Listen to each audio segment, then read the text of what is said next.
Здравейте, драги зрители, радиослушатели и всички наши фенове!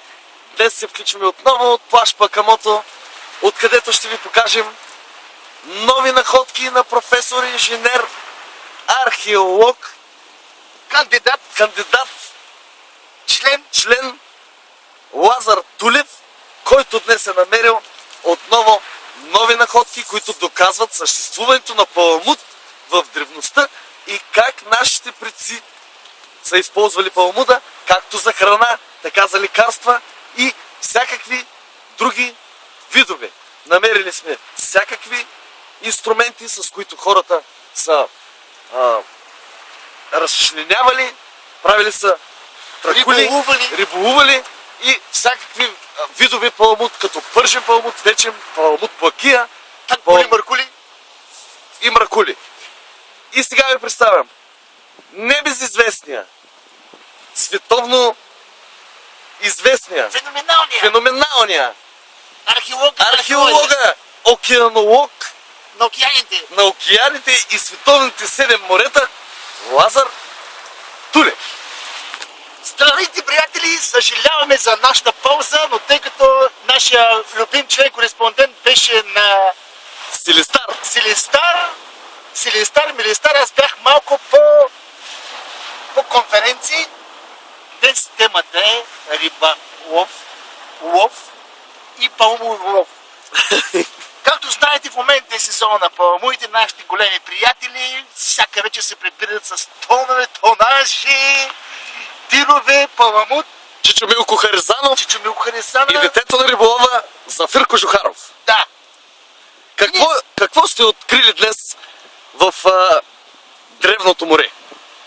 Значи, господин член-кореспондент Германов, съвсем случайно, както беше темата, това е кука, древна, не казвам много древна, тъй като в момента в Созопол откриват много древни вампири, всякакви русалки. Това е древна кука за паламут, чепаре. И как се е използвала тя? Сигурно се е вързвала с... Вързвали се, използвали са някаква стръв. Сега в момента не мога да ви кажа точно къде е. От какво са правили въжетата по принцип? От коноп или... Въжетата са правени, значи древните не се барлики, са имали много дълги коси, черни коси. Зимата плетат. Въжета? Мисли да не са купували за куката. Какво друго има тук? Значи, когато паламуда, примерно, знаете много добре, че паламуда хващате, трябва да имате какво? Канджа! Непознатите, защото имаме много любители от Пловдив, специален поздрав за Пепо, Пачо, Мачо, Ангел Николов, за Тушето. Извинявайте, защото много повечани.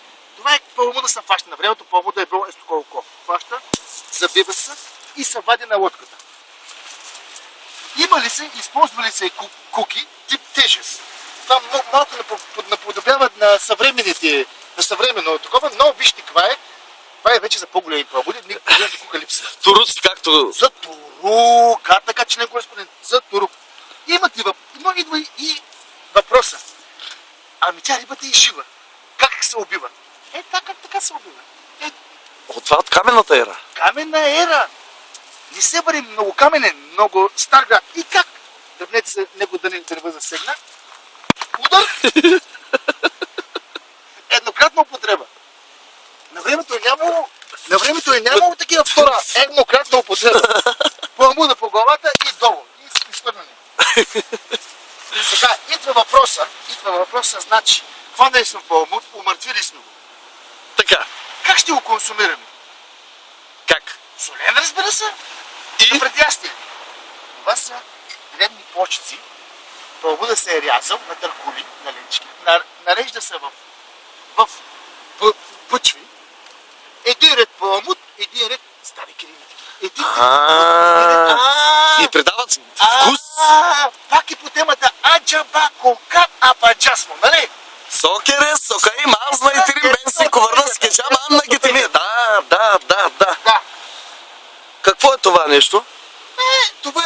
това нещо е паламудъм, е правени вене паламуд. Око, като един вид прът за луканки. Око, паламуд, око, така и се нарежда, Да. слага се, нали, примерно така, порка. Структурата каква му е? Вие видяхте ли със специален... Имате ли... Тази структура иска да го видите. Да ви кажа малко, това ми прилича за предната тема, секса и древността, но Да, това може би... еднотестен Свинкстопровод. свистопровод, нали, на времето и зимата няма паламуди. Да. Всичко трябва да се използва. Тези другите неща какви са? Ами другите неща, точно сега не мога да ги определя, като може било нещо пак е... Това не е ли примамка за риба, което имитира древна риба и свети в Може би, тъмното? това когато се ходи на пълнолуние. Да. На пълна луна. Когато нямало пълнолуние, се ги съблича и пълни луната. Да. Това е... Също така, нашите зрители са много любопитни, защото чуха от световните медии. Пак ще има в целия ръст, така? Не, в цял ръст не ви фащам, но е така ви фащам, да. Световните медии казаха, дори Анджелина Джоли е писала, разбрахме, че сте получили писмо от Анджелина Джоли за новата чернодробна ваксина, която се произвежда от паламуд. Как я открихте? Как я открихте и как действа чернодробната ваксина всъщност? Възможно ли е ние да може да пиеме колкото искаме алкохол, без да не става нищо на черния дроб? Тази тема просто ще я загатнем и ще я доразвим есенния сезон. Така. Тъй като, уважаеми приятели, мили фенове, ние ставаме хиляди във Фейсбук.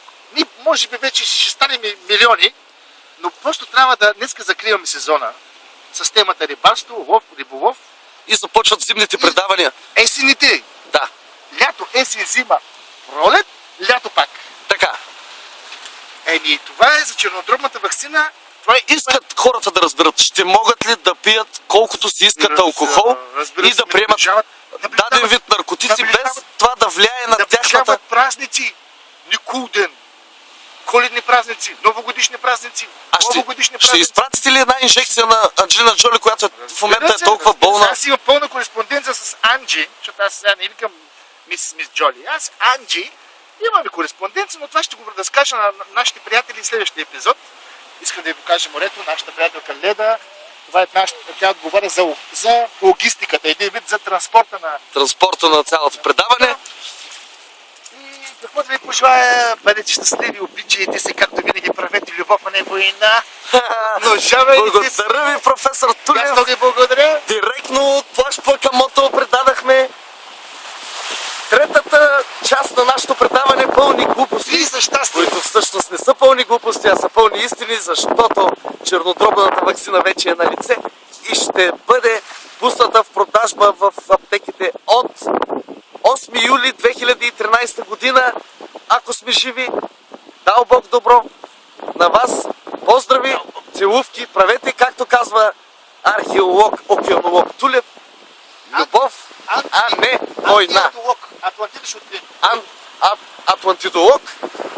Дръжте се, професор. Как се казва шония професор? Не, дето открива вампири. Специален поздрав за Божидар Димитров. Много да ме извинява, но никога Созопол няма да надмине Несебър по археологични находки. Никога. За вас предаде от плаж Плакамото член кореспондент Германов за МИ-ТВ. Дали? 9. 9 минути и пак направо да не критичим, бе. Ще да гледаме, като интересуват години.